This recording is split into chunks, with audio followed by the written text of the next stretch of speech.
I'm Tara.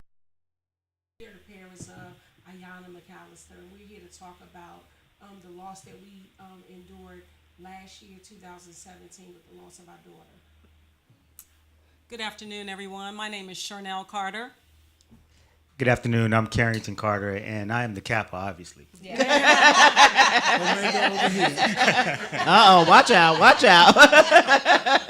And your son's name? Our son's name is Carrington Carter II, and we lost him on December 30th of 2016. Yes. Wow. Yeah. And so we invited them here to really kind of talk about that because it's not a day that goes by that we don't hear about the loss of some child. Absolutely. And if we're not protecting our children and training our kids and mentoring our kids and showing them different ways to handle conflict other than going out hurting someone else, then I think that we're not doing our job as a community as a whole. And so I thought it was so awesome and the connection between the two because they're cousins. Yes. You know, both sets of couples here, they're cousins. So the children that were killed were cousins. Mm-hmm. And it was not related. It was just something that happened. And we know that God has a purpose for everything. And so I'm going to let the McAllisters kind of, open up and tell us what happened with your child and anything else that you want us to know about how your child lived her life, Ayana. Ayana was a freshman at St. Augustine's University, which is her dad's alma mater. Her and her sister were in their first year of school. They had come home on spring break. We were very excited to have them home. Just doing what young people do. Monday morning, Anthony and I got up. We went to work. The kids, had some company over, messed my house up. Just normal stuff that young people would do. On my way home from work, Ayana asked could they go see a friend who also went to St. Augustine's with them, shoot a video. And of course, I said, yes, you can go. Thinking, Ayana never even had a fight, so never thinking that someone would gun her down. But about 8:30 that evening, my phone rang, and I really thought it was the kids asking, can they extend their curfew? Right. And it wasn't. It was my oldest child calling to tell me Ayana was shot. And I'm thinking, well, first of all, she's a girl. Who's shooting a girl? And not her, because Ayana wasn't even going to argue with you. She was not that type of person. So we ended up at Prince George's Hospital about 9:30 that evening, and before 9:00 a.m., she had died from a single gunshot. Mm-hmm. So it changed our lives. It changed our lives forever. I won't say we're struggling to get by. We are making it, but it's God's grace. Yes. Lots of our friends say, I don't know how you do it. And I say to them, I don't know how I do it either. I don't ask any questions. I'm just riding on God's grace because it is a difficult thing to lose a child, a beautiful child who was never in a lifestyle. I think one of the things that Anthony and I talked about is, we did everything. We thought we did everything right. We thought we did everything to protect our child. 2-parent household, college educated, sending them to college, discipline in the home, GPS trackers on their phone, cameras inside, outside of the house, no company in the house when I'm not there. Everything that we could do to keep them safe, and we found out that not even that really matters. Yeah. And Anthony, do you want to add anything? Yeah, I think Tari said pretty much everything that I'm feeling. As a father, you have a whole different flow. I don't wake up a day that I don't think about my daughter.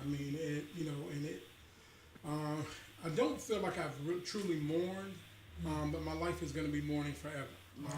She was a beautiful spirit, just a beautiful daughter, and we were watching her flourish right before our eyes. She struggled a little bit academically, but once she got to college, we could see her soaring. And it's just a sad situation, when you have to lose a child that way. I myself am a juvenile parole officer, and so I work with youth every day, and I see these kinds of situations. And what it's done is it put me in a position where I really want to do more for the youth that I work with. And I share my daughter's story with a lot of my clients. And what happens is I'm hoping that will put them in a different posture. And we just want to continue to support the community through some of the things that we're doing. And as a family, we just continue to hurt, and we just ask for everyone to continue to pray for us. The Carters?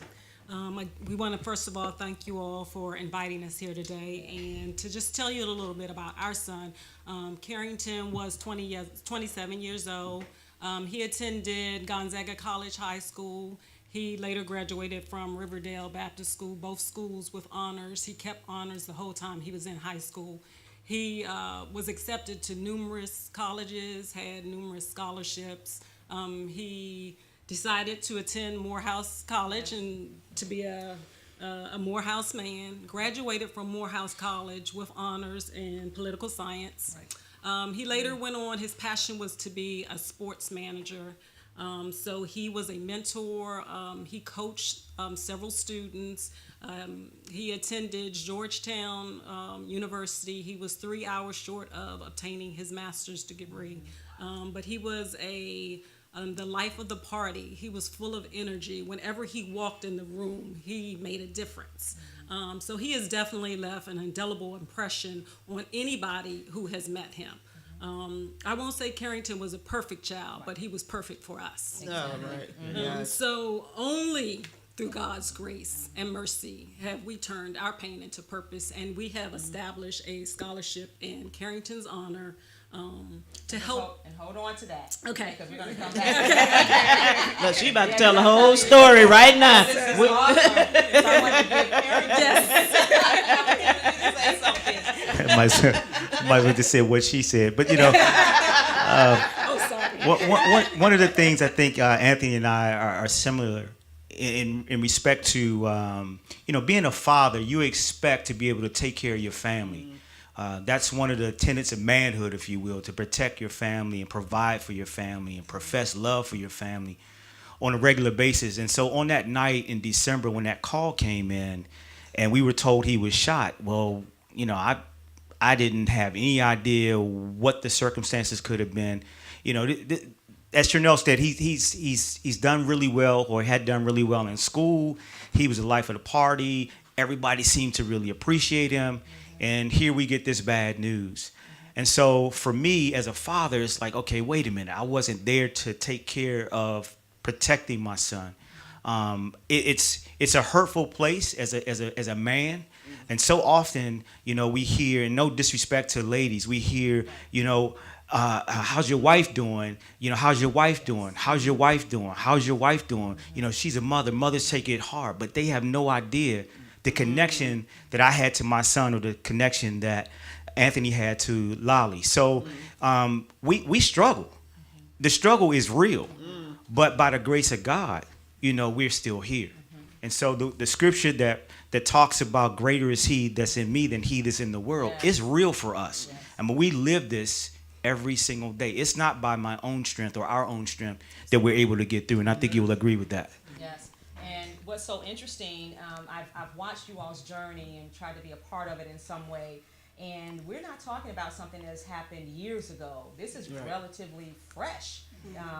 The Carrington son, Carrington, departed us December 30th, 2016, and Ayanna passed on March the 20th, 2017, which was 3 months apart in different locations. And so thank you all for sharing that, because I think that gives our audience a perspective of what we're going to be talking about here today. Did you want to say something? Can you all mentioned that you were cousins. Can you tell us how? Carrington and our cousins, and his grandfather and my grandmother were siblings. Oh, okay. All right. So that's good to know, just in terms of perspective, so people can. No, go ahead. And I think as far as perspective is concerned, Carrington was the older cousin of my daughters, and really a caretaker. So he would see them out when they were younger, and you know, make sure that they were all right. And the time before the spring break, when the kids had come home, they had just went back to school. They were returning back to school, and had come back for Carrington's funeral. And so it was bittersweet, and my kids took that really hard. And the sad thing about it is my kids had been to maybe 4 or 5 funerals before they got out of high school. That really struck me. That's a sad and for homicide, not for childhood cancer, not for even car accidents. but for homicide. And so that it's real, even in Prince George's County, which is where we live. It's real. It is real. Yeah, and last week we were on the show talking about the different things that we experience in our community, and one of the things is the black on black crime. And last week I said that we were going to talk about black on black crime this week, and not really remembering in that moment that you all were coming here. And so we will definitely continue this conversation because this is an important conversation. And while we as African Americans like to be up in arms about other people killing us, Hello. you know, we need to start looking at ourselves and start really understanding why we're killing us, because we have to do better. We have to do better in our community. And until we start respecting Black Lives Matter, nobody else will respect Black Lives Matter. And so one of the things, Tyrese, I don't know if you remember this, and Ira and I were talking about this the other day. I invited Tyrese and another soror over to the house.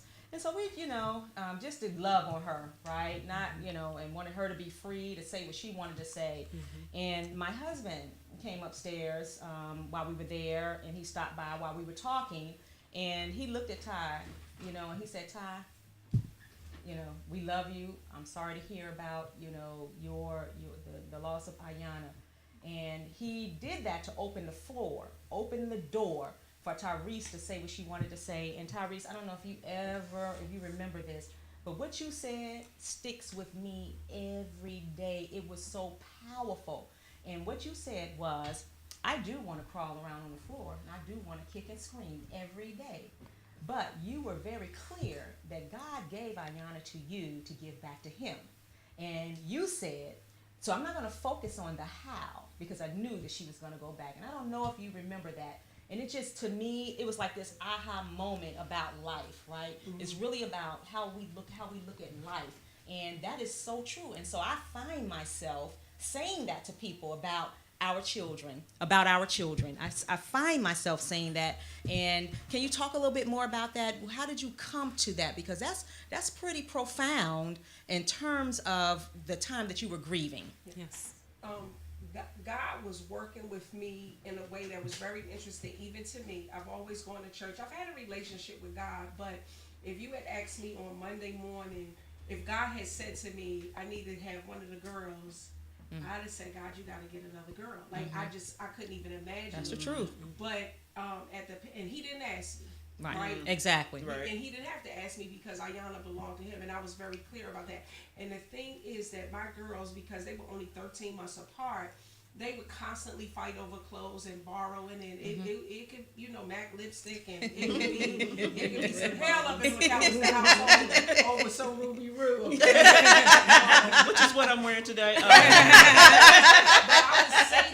I would say to them that if somebody loans you something or lets you use something, be decent when you give it back. Like don't argue and act ugly, so because you won't be able to have it again. Right. And God gave me that whole experience. He allowed me to see that conversation with the girls the day after she died.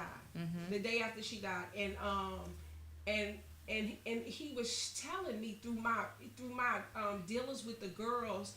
Because he's my daddy. I'm very clear about that. He's not my father. He's not a CEO in the office. He's my daddy, and I could go to him. But he poured into me in a way that was kind of strange. It had not happened before, but it was through things I had dealt with my girls. So I was clear that Ayanna was never mine. You know what I'm saying? And I got to be graceful. Another thing that I would tell the girls is, I know you don't like what I'm telling you to do, but as the mom, I get to make the choices, right? I get to make the decisions. Exactly. And you don't have to like it. I'm not asking you to like it, but you do have to be graceful. Yes. You have to be graceful, so don't slam that door. That's right. Don't roll your eyes. And if y'all can't see her facial expression, she mean it when she say it. That's why you need to be on listenvisionlive.com. Don't do that. But We need look vision right now. be graceful, Yes. even though you don't like it. And God, again, during that week, gave me that vision. He said, I know you don't like this, but I'm going to need you to be graceful. And so I've tried to be graceful. My God. At least in public, because Yes. at home it's a little different story. Exactly. Yes. You know what I'm And saying? that's the But truth. in public, and God has given me you know, I never asked for this. I never needed fame or fortune I take. But Yes. God has given me a interesting ministry, and I just say it's interesting because it's still growing. He's allowed me to be in some places that have brought people to Christ, and Yes. that's more important than me, and that's more important than Ayana. So we Exactly. just want to make sure as a family that we're doing what God says do, because we know He will take care of us and He will take care of Ayana. Exactly. Yes. And I want to ask Anthony a question, and then we'll come back to the Carters. But Anthony, I remember the next day we were all at your house, and the television reporter showed up, and I just watched you. You know, talk to us about, because Carrington, both of you all said something that's very important. You know, we do focus on the mother. You know, and we're going to ask about the siblings, because we haven't even Right. asked about That's the right. siblings yet, And right? we're going to talk about how this marriage sustained. Yeah, and the marriage, the you know, pulling you together, putting you together or not. So, but what were you thinking that day? Do you even recall? I know it was a lot going on. Yeah, a lot going on, but I think, you know, with me, I watched the interview afterwards. Okay. And I saw where Tyrese talked about being forgiving. Yes. And I looked at myself and I shook my head because I wasn't forgiving at that moment. Right. And I don't even truly want to say to you today that I'm forgiving.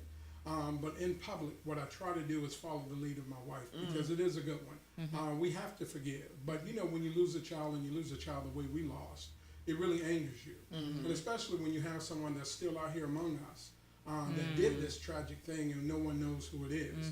And so for me, I'm still working on forgiving whomever that person is, but I know that God will take care of them in due time. Exactly. Yeah. Well, You thank you. just said a mouthful. Let me just repeat some of the things you just said, because I need my husband to be listening right now. He said he is following his wife. That's a powerful thing for a man to say out in public, because the image is always the women are supposed to follow the men. And as we know, being as a married couple, I've been married a long time, we each have to follow each other. And For your strengths. for the balance to happen. And so for men out there who think that Anthony saying that he followed his wife is something that a punk would say, I will applaud No, you. all the time. I'm just But saying I would that's applaud what you're you. strong at. Oh, So- absolutely. So he's following your strength. Oh, absolutely. In this time of tragedy, right? And I'm also very supportive, Yes. because I get it. You know, like, this is my journey, and I don't even, and to be honest, when I said I forgive the person, I don't even remember doing that interview. So I can tell you right now that that's divine intervention.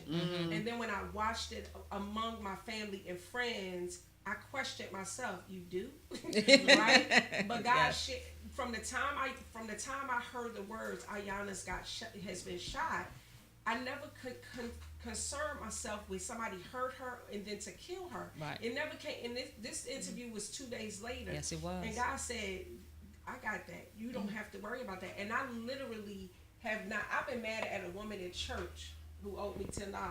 Right. I'm serious. Exactly. I'm serious. But God gave me Yes. something very, very different that day. And so I sleep well. And you know, at first I thought I was sleeping because I was tired. But anger and love and hatred and it does not coexist. And Right. if I'm going to do the work God has for me to do, I don't have any room for it, because it can't coexist. One is going to take over the other. No doubt. And so I'm allowing love to take over. To rule. Yes. And the Carringtons. And so how did you all manage through that moment, and where are you today? So in terms of that moment, it was all your head is in a fog for the first thing, and it's in a fog for a while. But fortunately, we had a very good supporting cast of folks, from fraternity brothers to church members to family to friends, whoever, you know, they were there. That's the bottom line. You never understand how such an awful thing could happen. But to Tyrese's point, our son was not ours to start with. That's right.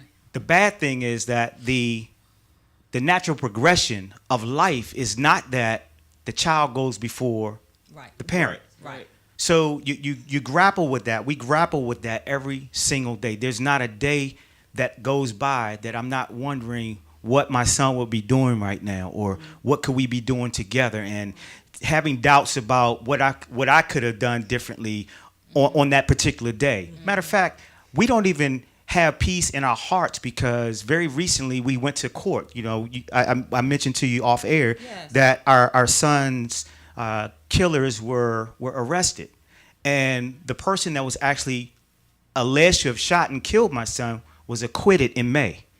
So when you have to look at the pain, when you have to look at what's caused your pain for a week, and then that person just walks, I'm not sure that I can forgive. And so I don't make any bones about that. I'm not trying to be a super Christian. I'm not going to do it. I'm an ordained minister, and I'm telling you that it's very difficult when you see the source of your pain and you can't do anything about it. Because he was reckless doesn't make it right for me to be reckless. That's right. Exactly. And so, I mean, I guess that's kind of where I am with that.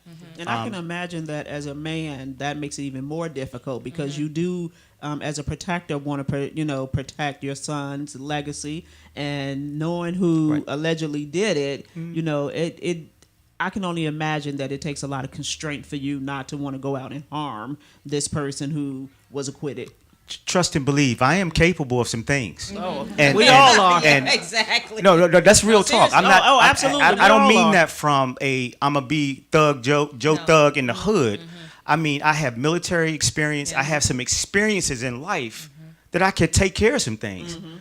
But God won't allow that. Thank God. That's just not Thank my God. character. That's not who I am. Thank God. That's not who God wants us to be. And so the big thing for us is we don't get to choose what happens to us in life.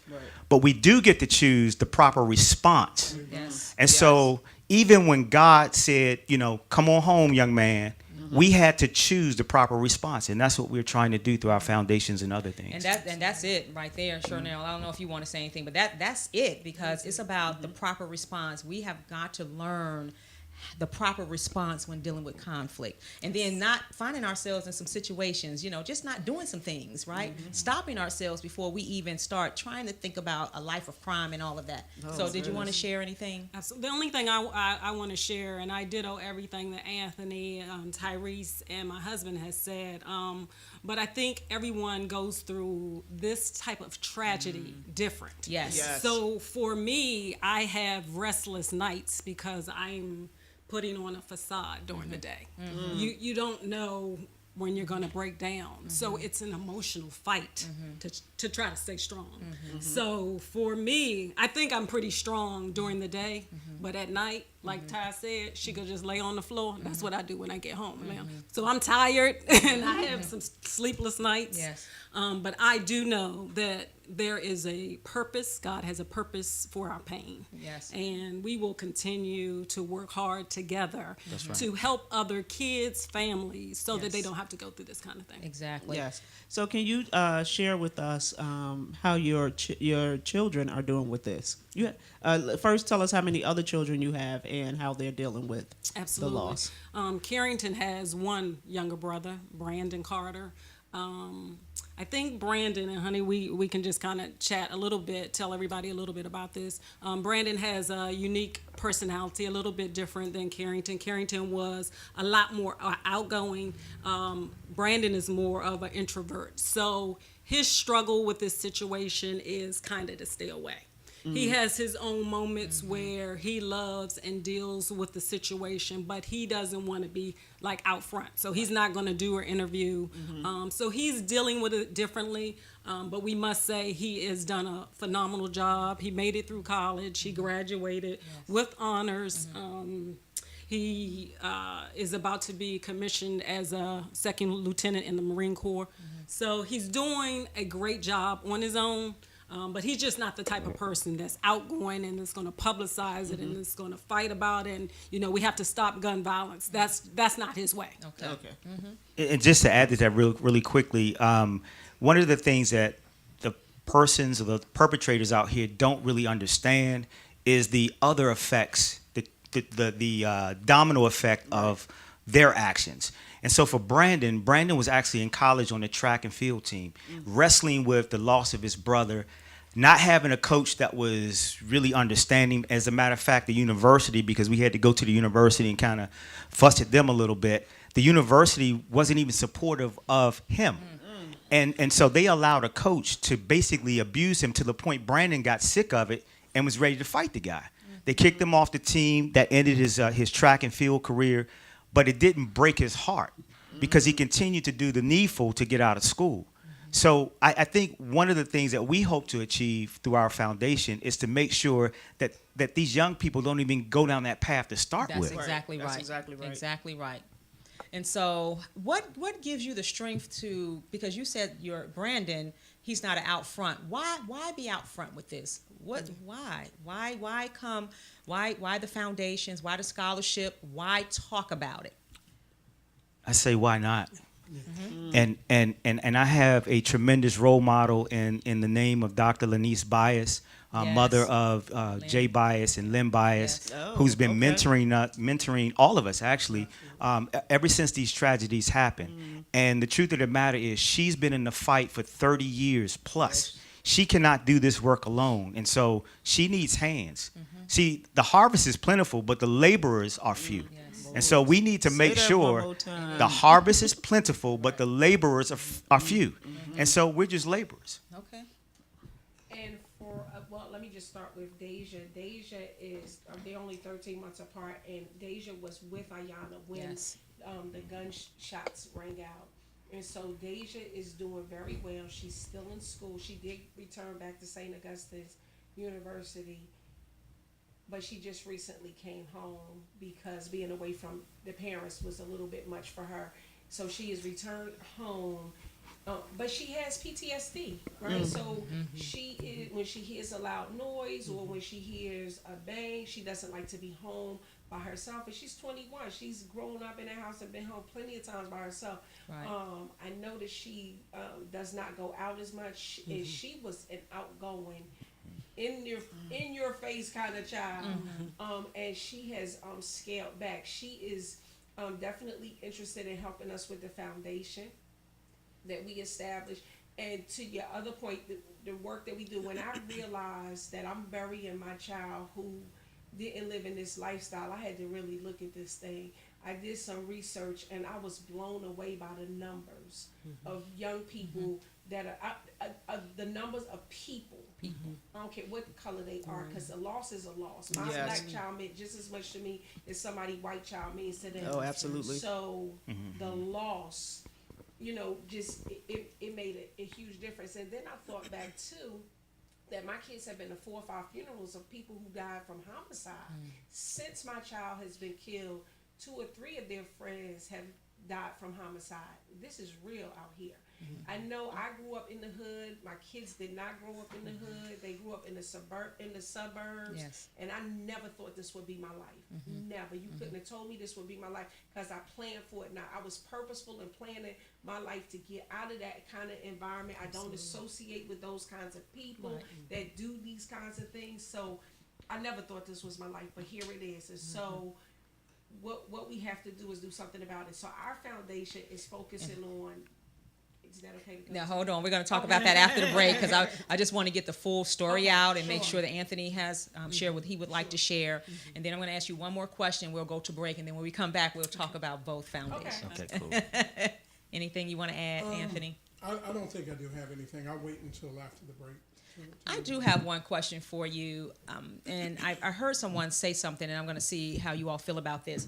When there is such tragedy and loss, what is it that you need people to do? What if somebody in my family has to go through this, what do they need from us? Because a lot of times people Right. say, What do we say? let me know if you need anything, but that put the onus on the person that's going through the grieving, and I don't think that that's what people's intentions are. And so I know that a close friend of mine and my sister as well, they both lost their husbands, and on certain anniversary days, I just text my girlfriend and I said, to be honest, I don't know what to say at this point. And so that's a great question. So what recommendations or would you give people that go through this in terms of what we can do for the people that are grieving? And this is cliche-ish, but prayer for me. Okay. Yes. And I don't know, from day to day, I may need something different. And I can't really tell people what to do for me. Just try something. Right, If you don't that's know it. what to do. Exactly. And so there is nothing that I really need from day to day. Every day for me personally is just really different. I'm very quiet. I don't do a lot of talking. And even when I'm at work, I kind of shut myself down, and I've always been that way, but even more so now. I'm very social. I have a lot of friends, but my spirit is just real different now. Okay.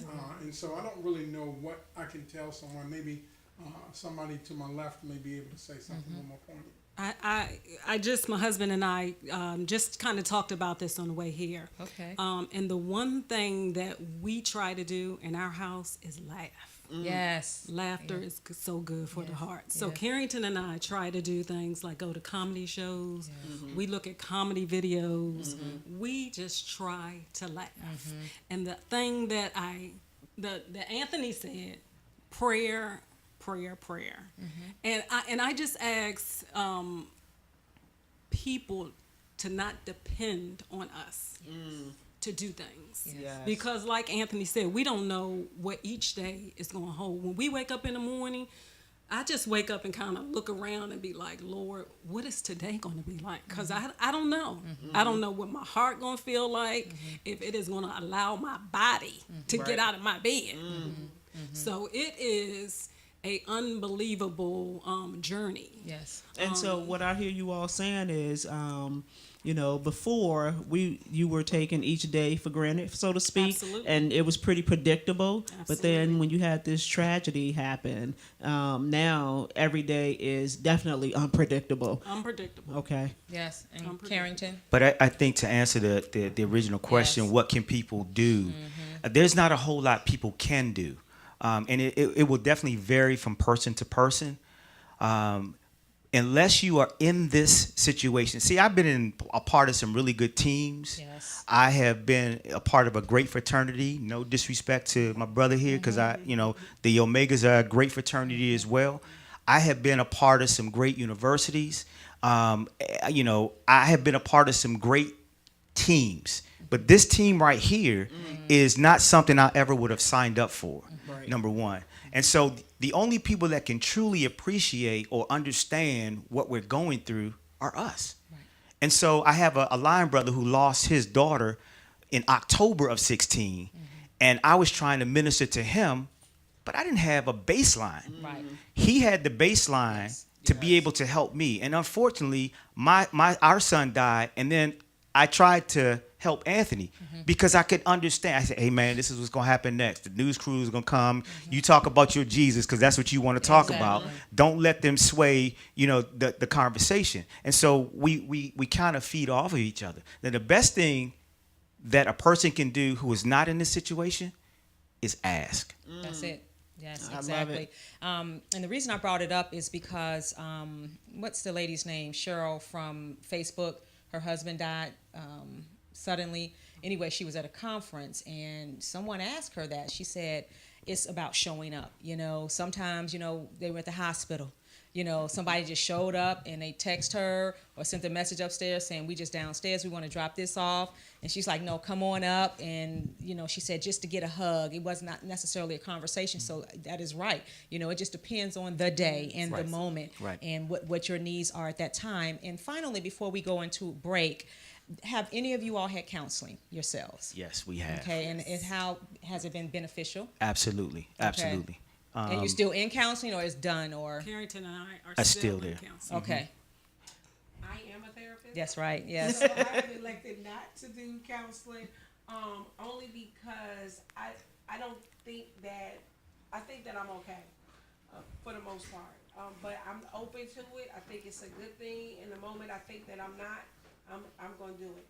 And our daughter just started counseling. She just started, recently. okay. Yeah. And Anthony? Initially, I did about 2 sessions with a therapist, and part of me going to the therapist was to observe her, and then I sent my daughter to the same therapist. Okay. Before she went back to college. But as Tyree stated, when I need it, I know it will be time, and I'll take that opportunity when I feel that I'll need it. Okay, so is there anything else you all want to share before we go into break? Yeah, just really quickly about the counseling piece. Yes. And I really want to encourage my cousins to really consider it a little bit more. When we went to counseling within 30 days of our burying Carrington on January 6th, the first thing that the counselor said to us, what is the number one cause of divorce? Like finances? No. Communication? No. Infidelity? No. Death of a child is the number one cause of divorce, even among Christian families. Yes. And so that scared the bejesus out of me, and I wanted to hold on to my marriage. And so we started off like once a week for a couple weeks, and then that got spread out to once every other week, once a month, once every other month, and then went to like, okay, let's meet a milestone. So maybe it was September, maybe it was Carrington's birthday in November or Christmas, whatever it was, and we come back and visit. And it's helped us. Okay. So Right. it's important for us to keep going. Exactly. When we come back from the break, I really want to talk about how the marriage survived such a tragedy, because people nowadays, they get married and they break up over something that's so much less than this type of tragedy that they don't even give themselves an opportunity to really go through anything to see if the marriage is going to work. So let's talk about that after break. Yes. So.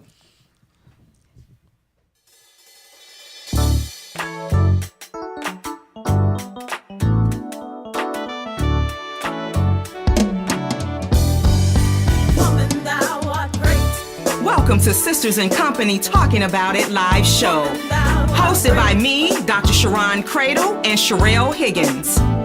We will be discussing intriguing, intricate, inspirational, informative, and intelligent topics with our individual twists and talents. We will present real stories, real solutions, and engage in real talk. So we invite you to be our company every Sunday afternoon at 3:00 p.m. as we focus on transcendent thinking that will move you forward. You become the company you keep. What company do you keep? Oh yeah, we are biological sisters by way of the south side of Chicago. So get ready to keep company with us and our guests as we talk about it.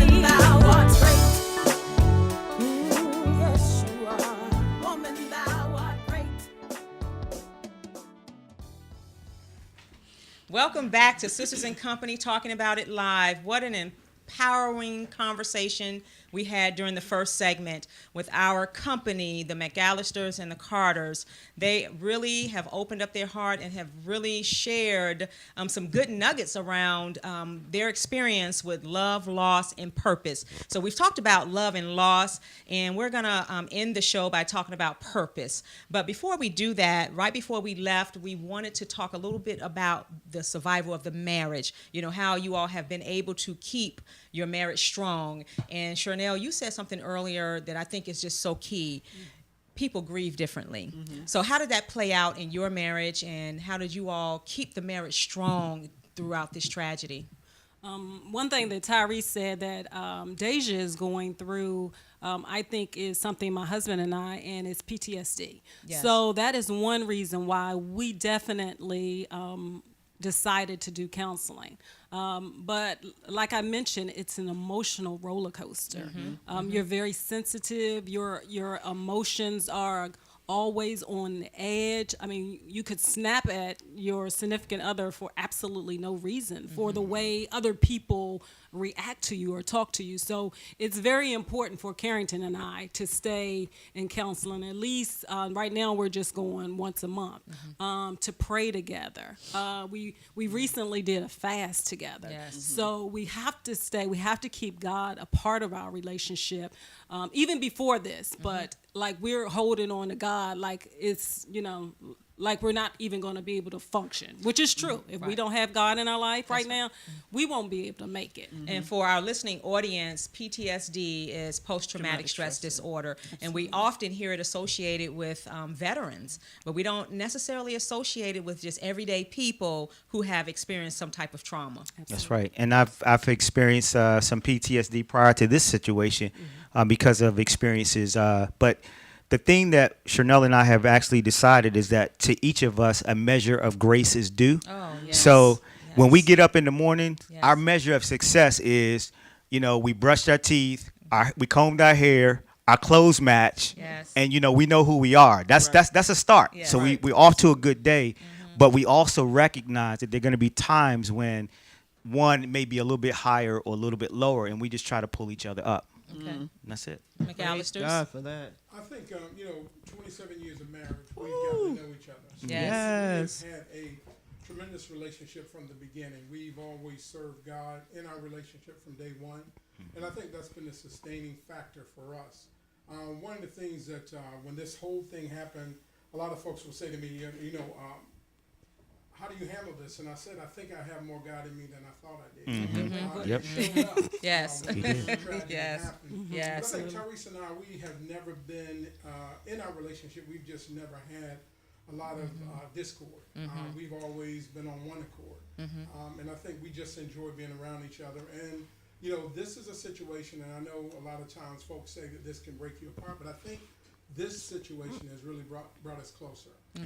We call ourselves the McAllister Strong. Yes. We're going to be strong through this. We're going to stick together. And I think that God in our life has really sustained us and continues to keep us. Amen. Okay, Chanel, how long have you all been married? We have been married 27 7 years. Oh, wow. 7 years. We've been Wow. married Both of you. Look You at sure it's that. not 28? I'm working Oh. on 27 in September. That's right. It's the 27 club in here. Yes. I like it. 32 years of relationship, but 27 Yes. years married. Exactly. Yeah, so- All right, Exactly. I like it. And what I was thinking when you all were talking was the scripture, Ephesians 3:20, when it talks about God would do exceeding abundantly above all that we can ask or even Absolutely. imagine, but it's according to what? The power that worketh in us. And what you just said is right. You know, we don't realize how much God we really have in us. And it's just that Holy Spirit and really tapping into that, right? And when in times of need. So thank you all for that. And of course, our time is running short, but I want to give you all an opportunity to really talk about your foundations and how people, what's the purpose of it and what's coming up next and how people can support you. So the name of our foundation is the Ayanna J. McAllister Legacy Foundation. A couple of things that we did so far. We had a dinner and a fashion show in May. Yes. And we were followed up with a prayer breakfast that we did in conjunction with our cousins and another couple, Kimbos and Kimbos. So those are some of the events that we have already done for the foundation. But Tyrese can speak to a little bit more of what the foundation does as a whole. Yes. So, we gave out 8 scholarships. I'm sorry, it was 7 scholarships at the fashion show. So we were really proud to be able to do that. But the other thing that we did, the other thing that we're doing is our foundation is really to assist at communities of color. So that whether it's African Americans or Latinos get the guns off the street. So we don't know how to get the guns off the street, right? So, but 30 years ago, they didn't know what to do with cancer. Right. But because research dollars was put into cancer, now we know how to mitigate cancer. We know how to treat people with cancer. So I don't know how to cure this ill in our community of access to guns, too many guns, unnecessarily, dangerous people having guns. But 96 people die in the United States every single day from homicide. I'm not including people who are injured by guns, just who have died. If 96 people died in this country from any disease, CDC would be all over it with some money, and they're not. And so our organization we're going to work with people to teach them how to work with legislators to make sure that that money comes to our community and we can figure out what's going on in our community. So the main thing we're going to be doing is some education strategies and pulling people together to become more political. And just having been the chair of social action with Delta Sigma Theta Sorority Incorporated. The Fort Washington Alumni Chapter. Yes. For women who are about commitment. Yes. What I learned is that we don't have any political power. We don't hold our political officials accountable. We give them our vote and we let them run them up. And that's got to stop if we're gonna make some changes in our community. We are voting these people in. We're paying them with our taxes, but we're not holding them accountable, and our babies are dying. And it shouldn't have taken me to get to this point to do something, but now that I'm here, watch out. All right, not Okay, well, going away. Let me ask you this, Tyrese. So what do you say to people who believe that the Second Amendment should stay as is, and is their Second Amendment a right to have these guns? Well, let me just say this. I really don't have a problem with responsible people having gun ownership who know how to lock up their weapons. Because I want to just say this. When we looked at all of those kids who came up from Florida and what they were talking about was stricter gun laws, mental health background checks and background checks. Those are nice things, and we need those. However, that's not going to have any impact in the community, because when Boo Boo go and steal a gun from Mr. John, Boo Boo don't have to worry about that. When Tyrone is buying guns from the person who brought him up from Virginia, he don't go through no mental health background check or no gun regulations. And people who are out here who are dangerous don't care about gun regulation. Right. So while those things are nice and they're needed, it's not going to have an impact in our community. So I was very disturbed to see all of these African American children in D.C. and Prince George's County walking out, because they don't even really understand the big picture. Our children are more likely to get shot on their way home from school than they are to be shot in school. Yes, that's so true. while it's an issue, Right. it is not our biggest issue. No. So we don't need to sign on to the larger community's issue and not take care of our own first. I don't mind helping you with yours, but I got to clean my house first before I come clean yours. Exactly. And so it's important for us to understand how guns come into our community. We've got to work with mothers who have sons who they know they have guns in the home. And you got to get that gun out of your house, or you got to turn your baby in. And you can turn him in for an illegal weapon and let him do less time than if he kills somebody. That's or right. somebody kill him because he done brandish the gun and don't know how to use it because he done stole it. So there's some other issues in our community. So you will be hearing from our foundation. We have a training coming up in September. We haven't locked down a date yet, but people could go on our website, ayanamcallister.com, to check it out and to get some more information about some of the things that we're doing, because we do have some awesome things and some game changer things that's going to come up. So I just want people to know that.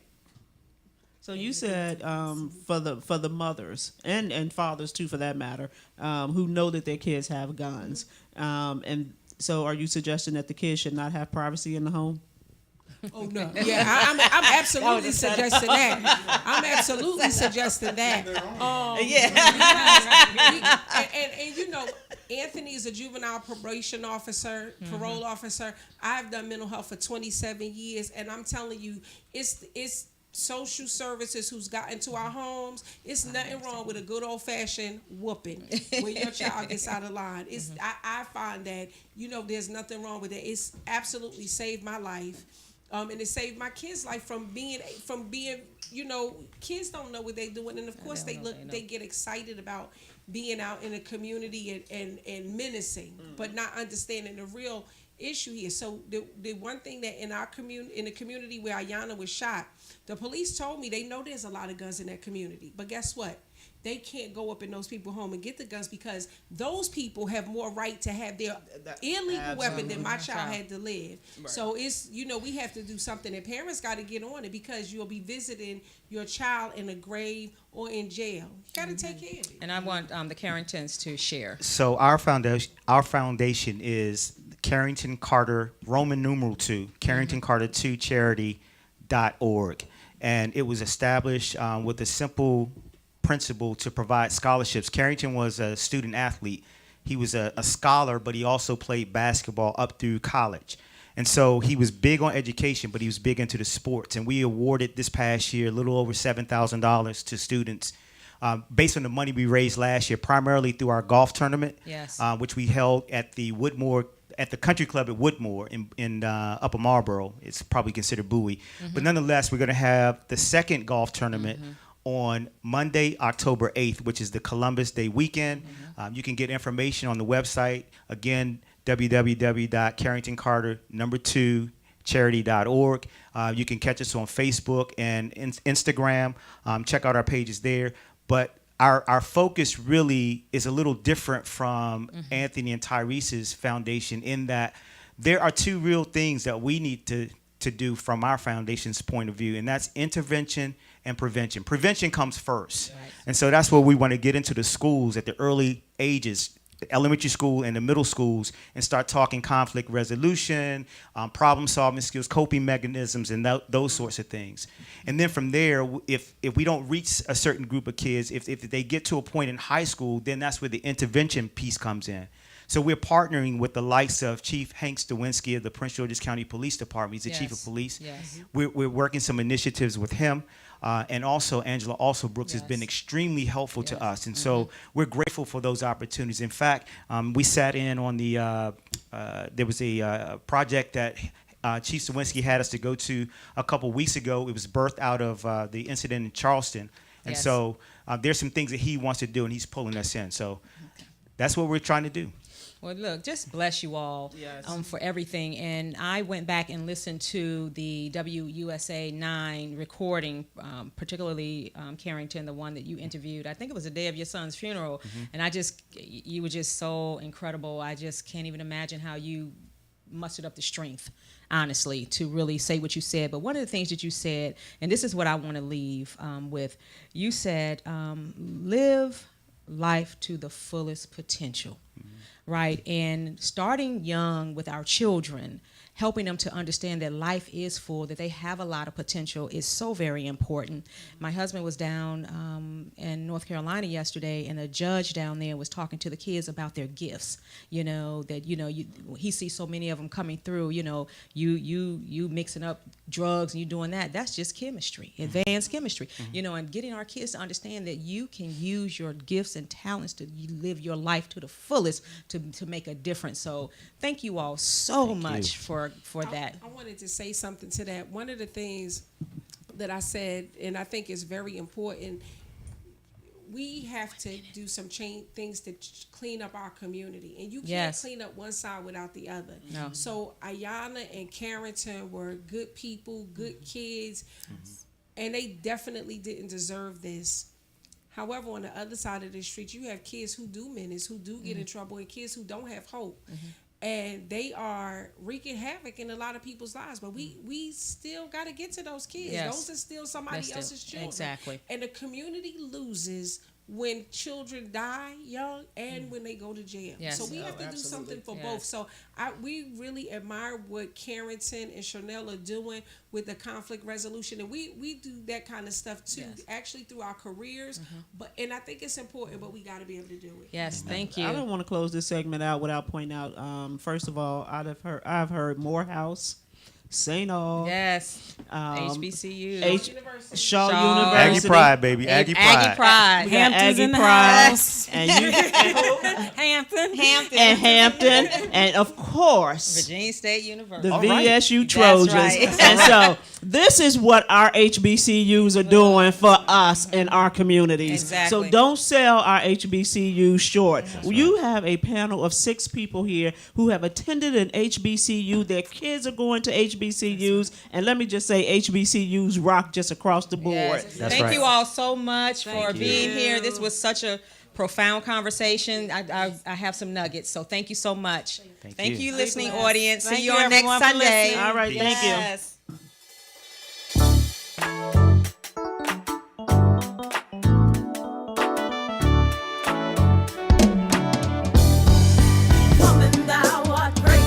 Welcome to Sisters in Company Talking About It live show. Hosted by me, Dr. Sharon Cradle and Sherelle Higgins. We will be discussing intriguing, intricate, inspirational, informative, and intelligent topics with our individual twists and talents. We will present real stories, real solutions, and engage in real talk. So we invite you to be our company every Sunday afternoon at 3:00 p.m. as we focus on transcendent thinking that will move you forward. You become the company you keep. What company do you keep? Oh yeah, we are biological sisters by way of the south side of Chicago. So get ready to keep company with us and our guests as we talk about it.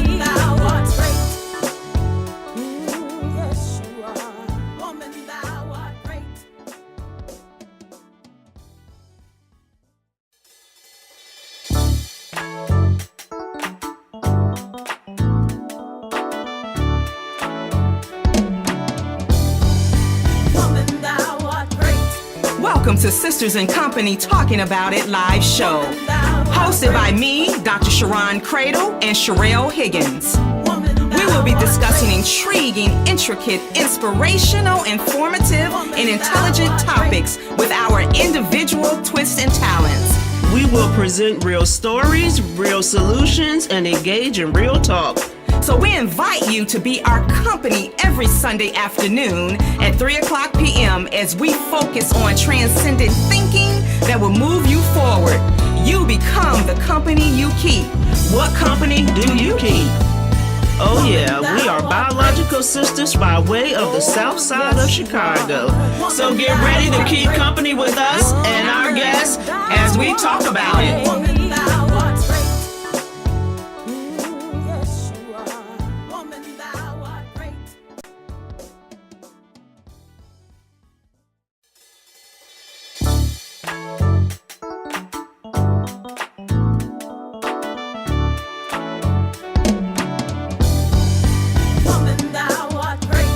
Welcome to Sisters in Company Talking About It live show.